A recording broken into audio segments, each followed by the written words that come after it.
New provocation from North Korea. When I saw the president of South Korea hugging Kim Jong-un, I asked myself, would he do the same with Hitler? North Korea. The nation where its leader is compared to a modern-day Hitler. The nation where the government enslaves its own people and violates every human right imaginable. There's not a single other nation in the world that is accused of so many atrocities against humanity as North Korea. But these accusations are not actually based off video or photo evidence. They come from only one source: North Korean defector testimonies.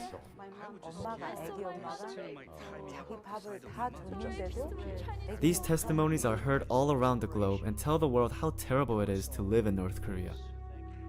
And their shocking stories not only shape public opinion, but make way for actual policies that punish North Korea. But questioning anything defectors say seems unreasonable, because these are actual people from North Korea. Who else would we listen to if not them? Why would they lie? Because behind the scenes of all defector testimonies that demonize North Korea is a world of lies that is very well hidden. So I traveled to South Korea to see a glimpse of the world behind defectors we don't see in the media. I first talked to attorney Chang Kyung-uk, who has extensive experience dealing with South Korean intelligence and North Korean defectors. 저는 이제 민변에 2000년도에 가입한 이후로 시국 사건이라 해서 국가보안법이라든가 집시법 위반, 뭐 여러 가지 이 집회 시위 과정에서 발생하는 또 법률들이 많이 있습니다. To understand South Korean politics, we must first understand the National Security Act. The National Security Act was first enacted in 1948 under the Lee regime to legalize the oppression and killing of anyone who spoke out against the American occupation or the right-wing government it propped up. This law enabled the South Korean government to arrest anyone and everyone who spoke out against the government under the charge of being a communist. Today, this same law is used to suppress any truthful dialogues about North Korea and to red bait anyone or any organizations that are pro-reunification.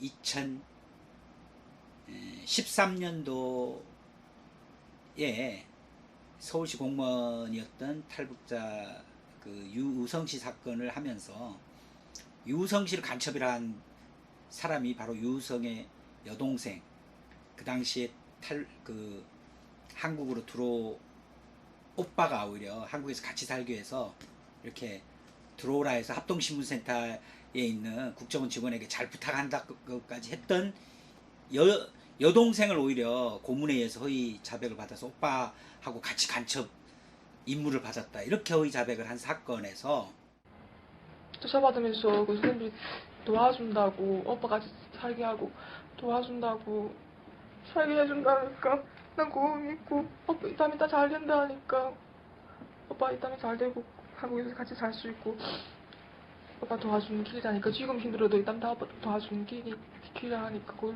믿고 잘 될 거라니까 그걸 믿고 저리 거짓 진술도 하고 그랬죠. 근데 지금 알고 보니까 그게 아니, 그래. 그 당시에 허위 자백이라는 것들을 밝힐 결정적 증거를 그 이사를 연변으로 이미 북을 나와서 연변에 있었던 그 유우성 씨의 집 연변을 찾아가서, 이게 회령 집에서 벌어진 일이 아니라 다 연변에서, 그러니까 연변에 있었던 당시를 회령에서 있었던 일로 허위 자백한 걸 다 밝혀버렸습니다. 그래서 증거들이 아이폰 같은데 뭐 유우성 씨가 회령에 들어와서 집에서 뭐 가족 사진 등을 아이폰으로 찍었다, 이런 식의 허위 자백을 그 아이폰의 위치 이런 걸 다 분석을 해봤더니 연변으로 나와요. 그 찍은 게. 그런 식으로 해서 객관적인 자료가 나오고 하면서 지금도 국정원이 간첩을 조작하고 있고 고문을 하고 있구나, 이걸 2013년도에 밝혔습니다. 그러면서 또 12명 종업원들 로부터 저희가 북의 가족들로부터 위임을 받아서 그 북의 가족들이 저희한테 끝까지 돌아오는 그날까지 끝까지 저희가 최선을 다해 주길 바라는 그 마음을 알기 때문에 저희가 여종업원들 문제 해결을 위해서 또 요즘은 바쁘게 열심히 활동을 하고 있습니다. 12 North Korean restaurant workers and their manager made news in 2016 by defecting to South Korea. The NIS said that these girls defected on their own free will and accepted them based on humanitarian grounds. This same restaurant staff made news in recent months again when the manager who led the 12 young girls to South Korea revealed that he actually tricked the girls to defecting. But even after the manager stepped forward to announce that the NIS bribed him to kidnap the 12 girls, the NIS still has not returned the girls to their homes and families in North Korea. He walked me through the process in which the South Korean intelligence manufactures spies out of defectors. These spies are then used as propaganda tools to justify the constant fear-mongering and the National Security Act. 그 탈북자들이 들어오면 이 대한민국이 대한민국에 정착시킬지, 그리고 대한민국의 세금을 가지고 지원을 할지, 그죠? 주거 지원, 집이라든가 또는 정착 지원, 돈을 정착 처음에 없으니까, 아무것도 없으니까 지원할지, 이런 것들을 조사를 합니다. 조사를 하는 게 지금 합동신문센터고, 이 합동신문센터가 지금은 조금 바뀌어졌다더라고요. 지금은 조사하는 기간 동안에 낮에 조사할 때는 조사실에서 혼자서 조사를 받지만은 저녁에 이제 2인 1실로 생활한답니다. 그러니까 지금은 그런 면에서는 좋아졌는데, 예전에는 누구나 조사동에 가서 조사받는 기간, 짧게는 일주일, 길게는 6개월, 뭐 한 3개월 이상 됐다 그러면 전부 다 가짜 간첩이에요. 간첩이 되는 거예요. 거기서 무슨 혐의가 있다 이래서 독방에 가둬놓고 3개월 이상 길어지고 하다 보면 사람이 거의 이제 뭐 수사관들이 하자는 대로 다 하게, 허위자백하게 되는 건데, 이 어떤 곳에 가두냐면 비밀시설 같은 그 합동신문센터 산속에 위치돼 있고, 언론도 가면 카메라 꺼 그러고 이렇게 막 무시무시한 장소에 막 철조망 쳐놓고, 지금은 철조망 없어졌는데 제가 처음 갔을 때는 무시무시한 그런 곳에 탈북자들의 임시 거처라고 하면서, 처음에 오니까 집이 없으니까 임시 거처라고 하면서 보호해 준다고 그러면서 그런 어떻게 보면 중감금 시설에 감금해 놓고 있더라고요. 그러니까 거기가 간첩 조작 공장이 된 거예요. 예전엔 독방에 가뒀어요. 달력도 안 줬어요. 그리고 외부 일체 접촉 없이 수사관들하고만, 그러니까 그 조사를 하는데 수사관들이 뭐 반말 쓰고 온갖 희롱하고 뭐 수사관들한테 잘 보여야 되는 거고, 뭐 그런 식의 탈북자들이 조사 과정이 아주 비인간적으로 됐었는데, 그 과정을 맞춰서 간첩이 아니라든가 조선족이 아니다, 화교가 아니다라는 거를 이제 검토를 마친 후에야 이제 정착 지원, 정착 교육 시설. 왜냐하면 이분들은 사회주의에서 왔으니까 대한민국 자본주의에서 뭐 예를 들면 지하철표를 끊는다, 이 생활을 모르지 않습니까? 자본주의가 어떻게 되는지를 모르기 때문에 그 교육을 받는 하나원으로 이동을 합니다. 거기 도서관에 가면 무조건 북에 어떻게 보면 지도자를 비난하는 책들로 막 가득하게 있고, 방영하는 것도 무조건 이분들이 기존에 배웠던 교육이나 이런 거하고 다른 얘기로만, 그래서 그분들의 어떻게 보면 문화적인 제노사이드다. 북에 대한 건 모든 걸 싫어하도록 하고 그렇게 교육받고, 탈북자의 존재를 저는 대한민국 정부가 북을 붕괴시키기 위한 북한 인권 문제를 계속 정치적으로 이용하기 위해서 탈북자들을 마치 환영하는 것처럼, 자유를 찾아서 오는 것처럼 이렇게 연출하기 위해서 이런 탈북자들을 뭐 브로커를 통해서든 여러 가지 방법으로 끊임없이 한국으로 들어오도록 한 거고요. 그리고 그 들어온 탈북자들을 통해서 또 북의 휴멘트 정보라 해서 진실되지도 않아요. 탈북자들 중에 얼마나 또 거짓 정보를 많이 제공했습니다. 그러니까 정보 수집으로 이용하는 거죠, 또 탈북자들을. 그리고 또 간첩으로 만들어서 또 이용하는 거죠. 북에 대한 반북 활동에 탈북자를 이용하고 북의 휴멘트 정보를 입수한 그 정보 대상으로 이용하고 그다음 간첩 조작 대상으로 이용하고. After learning about the dark process for all defectors once they arrive in South Korea, I wanted to hear from some defectors of their stories. One thing I need to point out is that these defectors had nothing to gain from what they told me on camera.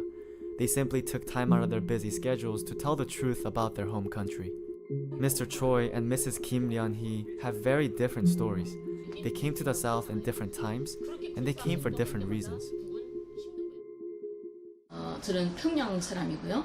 69년도에 태어나서 지금 현재 국적 나이로 49살이고요. 북에는 아버지, 엄마, 남편, 딸 이렇게 제 가족이 있고요. 제가 여기 2002년도인가 그때 왔어요. 뭐 어전 한 15년 되지. 그래갖고 지금까지 여기서 그냥 살고 있어요. 북에서 와가지고.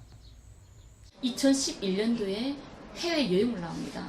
각 나라 사람들은 해외 여행을 나갈 때면 자기 나라 요건을 받아가지고 여행을 가는 거죠. 저도 조선민주주의 인민공화국 여권 받아가지고 중국에 해외 여행을 나가게 돼요.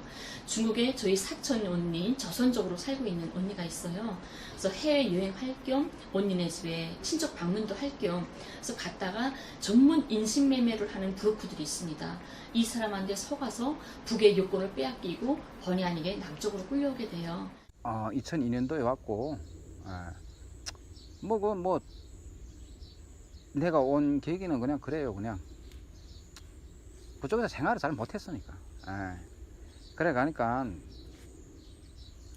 사람이란 게 대부분 뭐 여기 탈북자들이 온 사람들 중에서 뭐 배고파서 넘어온 사람들도 있고, 뭐 내 자신 같은 거는 뭐 구태 배고프다기보다도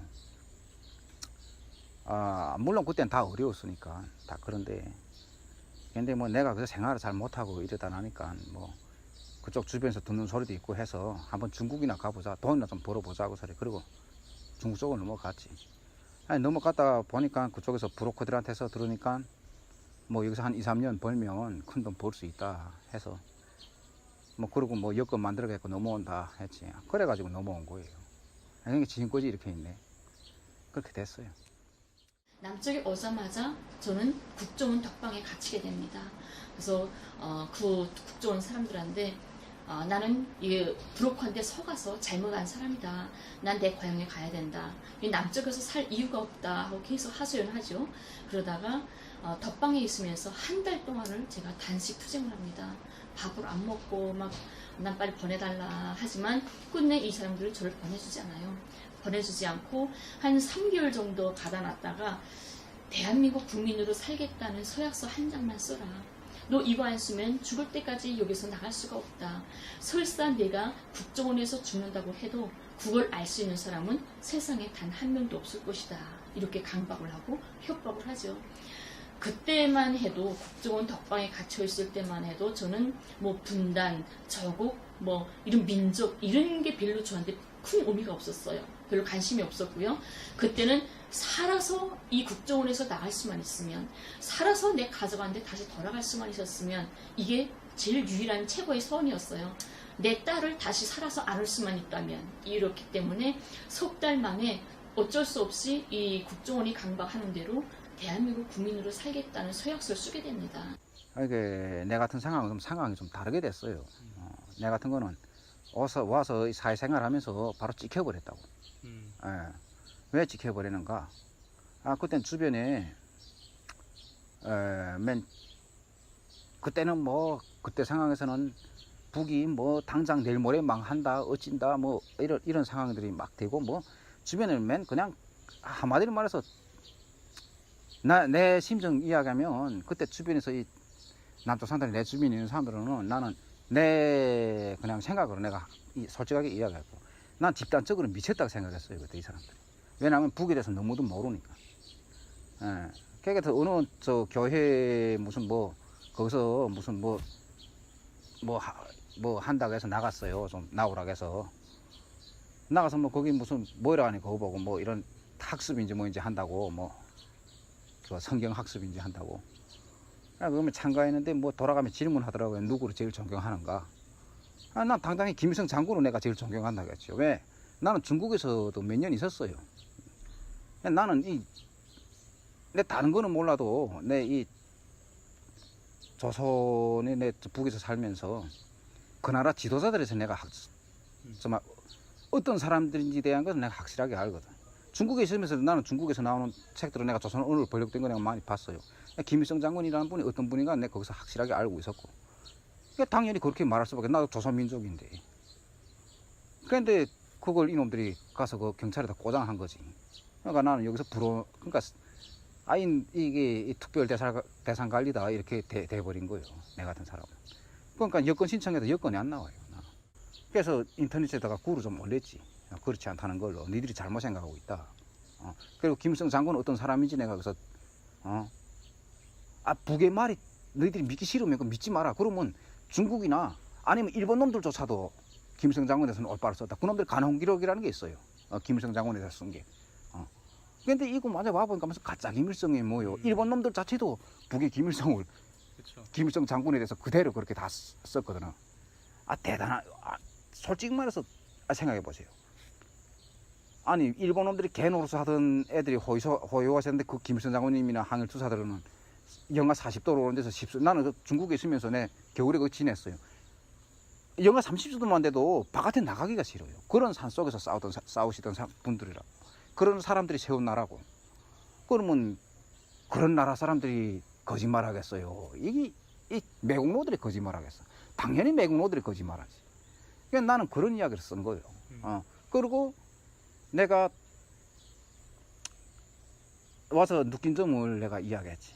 북에서 가르쳐준 게 다 사실이었다고. 거짓말이 아니었다고. 남한에서 사는 내가 느낀 게 그건 거예요. 북에서는 절대로 거짓말 안 한다는 거예요. 왜냐하면 생각해보자. 거짓말로 지나온 역사를 이렇게 쭉 돌이켜봐도 세계 어느 세계 역사를 우리 놓고 봐도 인민들한테 거짓말한 나라는 오래 못 갔어. 망해요. 인민들을 상대로 거짓말하면. 아니 북이 무슨 뭐 완전히 무슨 폐쇄된 사회가 어디 사람 한 명도 안 내보내요. 외국으로 이 합작 그런 걸 해서 외국에 그렇죠. 노동으로 나가는 사람들도 한 해 몇만 명씩 해요. 그 사람들이 만약 거짓말로 한 해도 나가 보니까 북의 말이 다 거짓말이라면 싹 다 달아나지. 거기 남아있을 사람 누구 있어. 북에 또 자지간 어쨌든 내가 그래서 그 글을 좀 썼는데 그게 국가보안법으로 걸린 거예요. 그래서 들어가서 깜빵 생활도 좀 했고. 또 그걸 써주게 됐던 원인이 다른 데서 들으니까 탈북자들이 왜 남쪽에 오게 되면 이제 국정원을 나가게 되면 사회에 나가서 6개월만 있으면 대한민국 여권이 발급됐다고 합니다. 여권을 받으면 뭐 중국이든 어디든 마음대로 갈 수가 있겠죠. 우선 그 여권을 받아서 나는 중국으로 해서 다시 내 고향에 돌아가야 되겠다. 그게 유일한 방법이었어요. 국정원에서 저를 안 보내주니까 이제는 여권 받아서 멀리 가는 방법밖에 없겠구나. 그래서 그때 서약서를 쓸 때 그 심정이었죠. 내가 살아서 내 엄마 아빠 내 딸한테 다시 돌아갈 수만 있으면 그 서약서 100장 1000장이라도 써주면 내가 써줄 수 있겠다. 살아서만 갈 수 있으면. 그래서 써주게 됐던 거죠. 그래서 밖에 나와가지고 6개월을 기다립니다. 그 여권만 나오기를. 6개월 된 다음에 구청에다가 여권을 신청을 해요. 여권이 안 나와요. 왜지? 하고 한 1년 정도 다시 기다리고 또 신청을 합니다. 했는데 여권이 안 나와요. 또. 그래서 왜 그러냐고 물어보니까 국정원에서 돌아오는 대답이 당신은 처음부터 북으로 돌아가겠다고 했기 때문에 여권을 해주면 나중에라도 북으로 도망갈까봐 여기 있는 한 절대로 여권이 발급될 수 없다. 이런 대답이 들어와요. 그때 저는 참 막막하고 하늘이 무너졌고 이 지구상에 세상에 이런 게 존재할 수 있구나. 해외에 있는 자기 나라 국민이 아닌 해외에 있는 사람을 남의 사람을 이렇게 유인해서 납치해다가는 덕방에 가두고 강제로 서약서를 받아내고 강제로 자기 나라 국적을 지어주고는 나중에라도 북으로 자기 고향 가정한 데 도망갈까봐 이 7년 세월을 여권을 안 해주는 이런 세상이 정말 존재하는구나. 이게 너무 슬프고 힘들고 이거 사람 사는 세상인데 이 사람들도 인간이고 가족이 있는데 나를 바라보면서 미안하지 않을까. 어떻게 하루아침에 엄마한테서 딸을 빼앗고 딸에게서 엄마의 사랑을 빼앗는 이런 천추도 하지 못할 잔인한 짓을 하면서도 정말 미안하지 않을까 이런 생각으로 너무 힘들었죠. 그때부터 저 여건이 안 되고 하니까 어쩔 수 없이 불법을 하기 시작했어요. 밀항을 시도했죠. 이제는 내가 혼자 힘으로 가야 되겠다. 그래서 밀항을 시도했는데 날짜까지 다 잡았는데 2,500만 원 내라고 하더라고요. 밀항하는 연비를. 그때는 돈이 정말 없어가지고 포기가 됩니다. 저는 밀항 시도하고 위조 여권 만들다가 이렇게 드러나서 재판까지 걸리고 보니까 나는 혼자서 뭔가 할 수 있는 게 전 아무도 없구나. 할 거는 다 했다고 생각을 했어요. 더 이상 내가 생각할 수 있는 요건이 없더라고요. 모르니까 남녀의 법과 문화를 물어볼 사람도 없고. 그래서 그 다음에 재판 날짜 잡히고 하면서 포기가 됩니다. 타락하게 돼요. 난 이제 이왕 이젠 이렇게 경찰한테 조사받는 거면 이젠 돈은 갈 길이 없겠구나. 나는 포기해야 되겠다. 가족한테 못 들어가겠다. 근데 내가 가족을 영원히 만나지 못한다면 차라리 그 아픔을 안고 내가 살아가기는 너무 무섭고 힘들다. 차라리 죽자. 이렇게 생을 아예 버리게 됐어요. 그래서 절피람이라는 수면제를 60알을 순간에 먹습니다. 근데 그때는 경찰들이 밀착 감시를 하기 때문에 하룻밤이라도 불이 꺼져 있고 불이 안 켜져 있으면 우르르 제 집에 올라와서 문 열고 들어와서 뭐 하나 지켜보는 이런 상황이었어요. 그 정도로 저는 아무도 보호할 사람도 없었고 대변해줄 사람도 없었고 어제 경찰들이 자기 마음대로 주물 수 있는 이런 정말 가벼운 이런 사람이었죠. 그날도 약 먹고 쓰러졌는데 경찰들이 불 꺼져 있으니까 올라와서 쓰러져 있으니까 119 차를 불러서 병원에 실어갔죠. 하루 만에 의식을 차립니다. 정신을 잃었다가. 근데 그 약물 중독으로 해서 제가 20일 동안을 하반신 마비를 걸려요. 걷지를 못합니다. 그래서 병원에서 20일 동안을 휠체어를 타고 다녀요. 20일 만에 다시 태어나서 집으로 왔는데 내가 죽지 않고 살아서 집에 나왔다는 게 나를 용서할 수가 없었어요. 왜냐면 살아서 가족을 구리는 마음으로 살아서 견뎌갈 힘이 나한테는 없었기 때문이죠. 그래서 다시 죽자. 난 아무래도 죽어야 된다. 살아서 살 힘이 없다 해서 면도칼로 곧 태어난 그 다음 날로 다시 덕맥을 끊습니다. 이게 수술자리인데요. 덕맥을 끊어서 쓰러졌는데 또 이렇게 피가 쫙 침대 밑에 뚝뚝뚝 떨어지는 소리를 들으면서 의식을 또 잃어요. 난 죽는구나. 쫙 잃었는데 또 경찰들이 와서 차에 실려가서 수술장 들어가서 수술받고 살아나오게 되죠. 그때 제가 생각했습니다. 살아야 할 이유가 있는가 보다. 나는 살아있으면 꼭 갈 일이 있는가 보다. 내가 찾지 못한 어떤 방법이 하나 꼭 있는 것 같다. 또 시작을 해봐요. Before we move on, we have to address a certain aspect of North Korean human rights that everyone loves to talk about. Starvation, famine. The period of hardship where hundreds of thousands starved to death in the 1990s is called the Arduous March in North Korea. But how did the Arduous March happen and why did so many people die? In 1991, the Soviet Union collapsed. And with its downfall, many global socialist trading networks that included nations like North Korea also collapsed. This meant North Korea did not have a sustainable market to sell or buy goods to support its people. And during the same time, North Korea was hit with two massive floods in 1995 and 1996, and a drought in 1997. The floods and the drought totally destroyed North Korea's agriculture and its ability to create enough food for its people. And with no socialist market, the North Korean leadership tried to open up its economy to the rest of the world by trying to join the IMF and the World Bank. The US does not let North Korea join. Instead, the United States used this famine in North Korea as an opportunity to do what it's always wanted to do: completely destabilize the nation.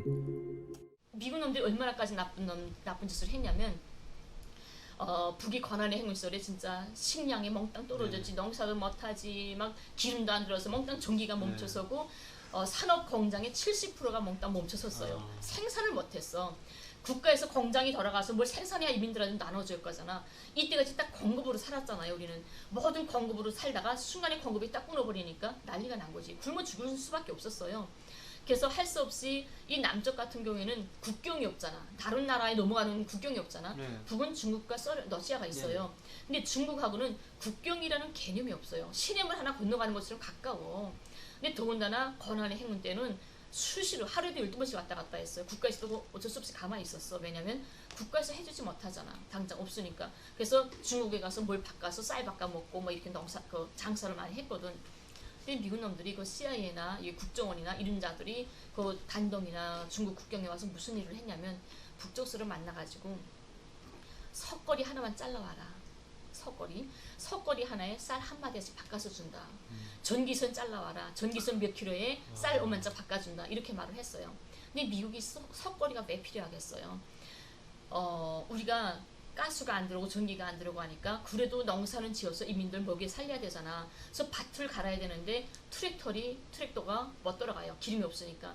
그래서 서가 밭을 갈게 됐어요. 근데 서가 꺼리가 없으면 힘을 못 쓴대요. 그러니까 농사를 망치게 하려고, 농사를 멋지게 하려고 일부러 서를 꺼리를 잘라라고 한 거예요. 북을 붕괴시키려고. 다 굶어 죽여야 미국이 북에까지 넘어갈 수 있으니까. And the North Koreans have suffered because the United States has done everything we possibly could to destroy the economy of North Korea. We've done everything we possibly could to boost the economy of South Korea. And then we condemn them because they are backward and because their people are starving. This is why the Clinton administration admitted that it never bothered to keep its promises made to North Korea in the agreed framework of 1994. The US was simply counting on North Korea to starve to death. But the United States using starvation as a tactic is nothing new. During the Korean War, the US Air Force purposely destroyed dams, farms, and irrigation systems in North Korea to starve out the civilians. US Air Force General Curtis LeMay of the Strategic Air Command during the Korean War spells it out. There are no innocent civilians. It is their government and you are fighting a people. You are not trying to fight an armed force anymore. So it doesn't bother me so much to be killing the so-called innocent bystanders. For the United States to even talk about human rights in Korea, it first had to recognize Koreans as human beings, which was never the case.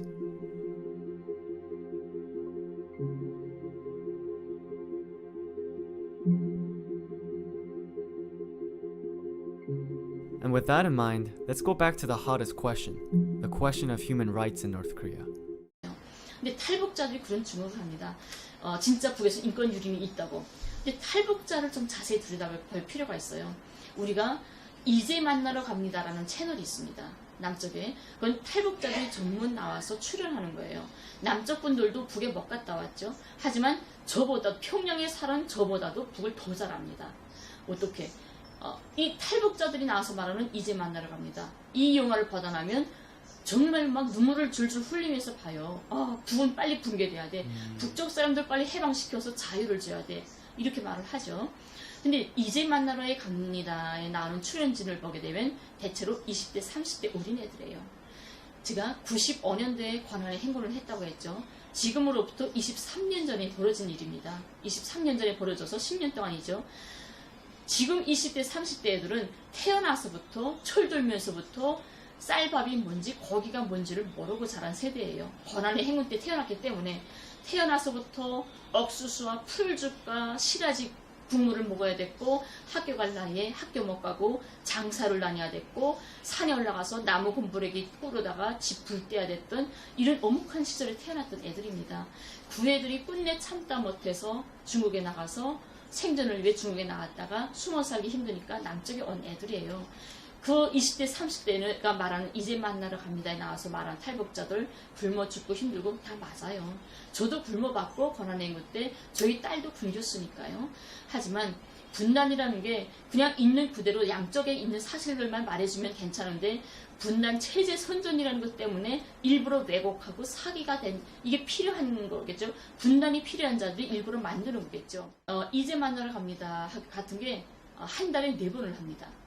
4번을 하는데 주말마다 한 번씩 해요. 한 번 가서 2회분을 촬영합니다. 그러면 2번 가면 4회분을 다 촬영하겠죠. 이틀만 출근하면 200만 원을 받는다고 해요. 근데 어느 공무원이 치고 누구든 이틀 출근하고 200만 원을 받을 수 있는 직업이라면 어떻게 해야 되죠? 무조건 그걸 지켜야 되는 거잖아요. 근데 북은 못 먹고 못 사는 나라예요. 헐벗고 굶주려요. 이 말만 해가지고는 그 자리를 유지할 수가 없다는 거예요. 그 삼성이나 이런 대기업 취직보다 더 어렵습니다. 거기 나가는 게. 그래서 거기 나가면 나는 배고파서 사람을 삶아 먹었고 내가 아이를 낳았는데 장애인을 낳았다고 국가가 엎어나서 죽였어요. 이런 말들을 해야만이 그 자리를 유지할 수가 있다는 거죠. 아, 얘가 선전형이 있네, 괜찮네 하는 거죠. 또 제 친구가 하나가 있어요. 이제 만나러 갑니다 채널에서 전화가 왔답니다. 3번을 북송당했어요. 제 친구가 중국에 나와 있다가 3번을 공안한데 붙잡혀 들어갔죠. 근데 이걸 다 아니까 전화 와가지고 이제 만나러 갑니다. 좀 출연할 수 없냐. 3번을 북송당했다는데 북송당했다는 그 이야기 좀 해주면 된다 그러더래요. 그래서 내 친구가 그랬어요. 아, 나는 이제 만나러 갑니다에 나오는 애들이 어느 나라 말을 하는지 모르겠다. 나는 3번을 북송당했지만 그 사람들이 하는 말을 난 한 번도 겪어본 적이 없다. 난 어디의 말을 하는지 모르겠다. 이렇게 말했대요. 그러니까 그 채널에서 선생님 그렇게 말씀하시면 안 되는데요. 이러더래요. 그러더니 아, 괜찮습니다. 우리가 다 대본을 써주니까 그대로만 하면 됩니다. 그러더래요. 그래서 내 친구가 그랬대요. 저 머리가 나빠서 그 대본을 암기를 잘 못해요. 그랬대요. 그랬더니 아, 그럼 나중에 다시 전화 드릴게요 하면서 전화 끊었다는 거죠. 이렇게 자기네가 대본을 다 써준다는 거를 다 하고 내가 말할 게 없어요 하면 대본 써주는 대로 하세요. 이렇게 하는 거예요. 그러니까 왜냐면 애한테는 3번 북송당했다는 사실이 있잖아요. 그렇기 때문에 이 사실만 가지고 거기다가 이 사람들이 써주는 대본을 붙이면 현실이 되는 거거든요. 사실이 되는 거거든요. 그래서 이게 참 안타까운 일이다 생각이 드는데요. 이제 만나러 갑니다에 평양 하우스 땡땡 그 여자분이 계시는데 그 분이 이런 말을 합니다. 이제 만나러 갑니다. 나와서 나는 허이락한 석탄더미 위에서 애를 낳았고 길바닥에 있는 유리조각으로 탯줄을 끊었고 지나가는 할머니가 석치마를 뜯어서 애를 감싸주었다. 이렇게 말을 해요. 이 세상 사상체제 몽땅 떠나서 유럽이든 뭐 백인이든 흑인이든 황인이든 다 떠나서 인간이라면 애를 낳아본 인간한테 물어보면 선생님 애를 밖에서 낳고 길바닥에 있는 유리조각으로 탯줄 끊어볼 수 있나요? 하면 단 한 명도 못할 겁니다. 누구든 못해요 이거. 왜냐면 갓 태어난 신생아는 면역이 없어요. 조금만 오염이 돼도 신생아는 죽습니다. 그러니까 어느 엄마가 애를 탁 낳자바람으로 탯줄을 자기하고 달려있는 탯줄을 유리쪽으로 끊는다는 건 상상이 안 되는 거예요. 하지만 남쪽 분들은 이제 너무 그에 대한 세뇌를 받았기 때문에 그게 사실이냐 아니냐 정상이냐 비정상이냐를 분간할 여유가 없다는 겁니다. 무턱대고 받아들이는 거예요. 북에 대해서 말하는 걸 무턱대고 받아들여요. 그러면서 눈물 줄줄 흘리면서 빨리 북을 해방시켜줘야 돼. 이런 생각을 한다는 거죠. 그 나라 인권은 세계에서 최고요. 아니 미국 같은 나라 보라고. 아까도 우리 이야기했잖아. 미국 집 앞 경찰 옆에서 사람 무서워서 경찰 옆을 다가가서 옆구리에다 먼저 손을 총 뽑아낼 판인데. 아니 자기 나라 인민이 미국 같은 거 자기 나라 사람이 설악에서 서지났다고 총 발사해. 호수문에 손에 딱 총 있는 거에서 총 발사해서 죽여. 아니 어린 학생이 자기는 말을 듣지 않았다고 그것도 여학생인데 경찰이 어제 돼지 같은 경찰들이 3-4명이 달려서 두드려 패고 손을 뒤로 묶어가지고 그게 뭐 말라빠진 인권이에요. 그리고 다른 나라 사람들을 붙잡아다가나 테러분자라고 소리 거기는 독재라고 말하잖아요. 프롤레타리아 독재라고 인민 독재라고. 당장한 게 바뀌잖아요. 헌법이 그렇게 그 사람들 법이 그렇게 됐다고 프롤레타리아 독재 국가예요. 프롤레타리아라는 게 우리 말하면 그저 무산자들이 독재라는 소리예요. 인민들이 뭐 지금 무슨 발전된 인민 독재라고 해도 되지. 인민들이 위한 독재, 자본가나 소수 이런 권력 부의 독점자들이 거기면서 배견할 수 없다 그 말이지. 그런 당이에요. 원래 조선노동당이에요. 북은 뭐 색감하고 암흑이고 독재국가고 사람 못 살 세상 아니에요. 그래 사람 못 살 세상이었으면 그 인민들도 살기 힘들었으면 데모를 했다거나 반정부 무슨 운동을 데모를 했을 겁니다.